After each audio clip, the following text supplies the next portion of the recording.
ulang. Selamat sore, kami bersama rekan-rekan wartawan. Saya Saiful NN bersama Indonesia Debeling mengecek gimana kesusahan tol yang dibuat oleh perusahaan Adhikarya Disukan ke Adi Beton. Alhamdulillah sudah kami lalui beberapa jembatan yang sangat memuaskan dan fasilitas yang sangat bagus.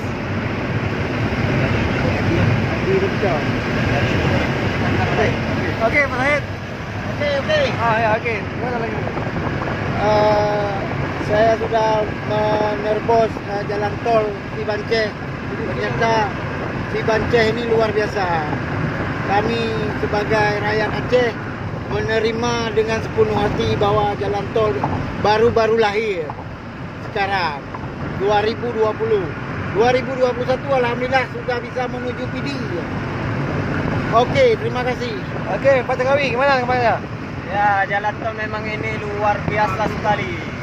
Semoga masyarakat-masyarakat di Indonesia, khususnya di Aceh, bisa menggunakan jalan tol ini dengan sebaik-baiknya. Yang dulunya menggunakan lajur Indrapuri sehingga terlambat, banyak terjadi kemacetan, sehingga dengan menggunakan jalan tol ini semoga orang-orang cepat sampai tujuan dengan selamat. Okey. Terima kasih.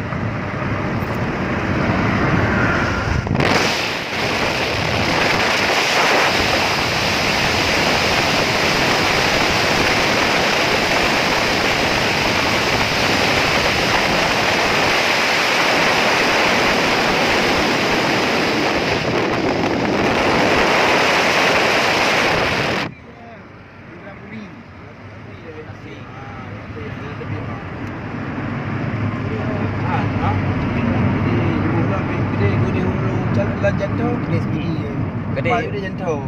Anak PD ya? Gede.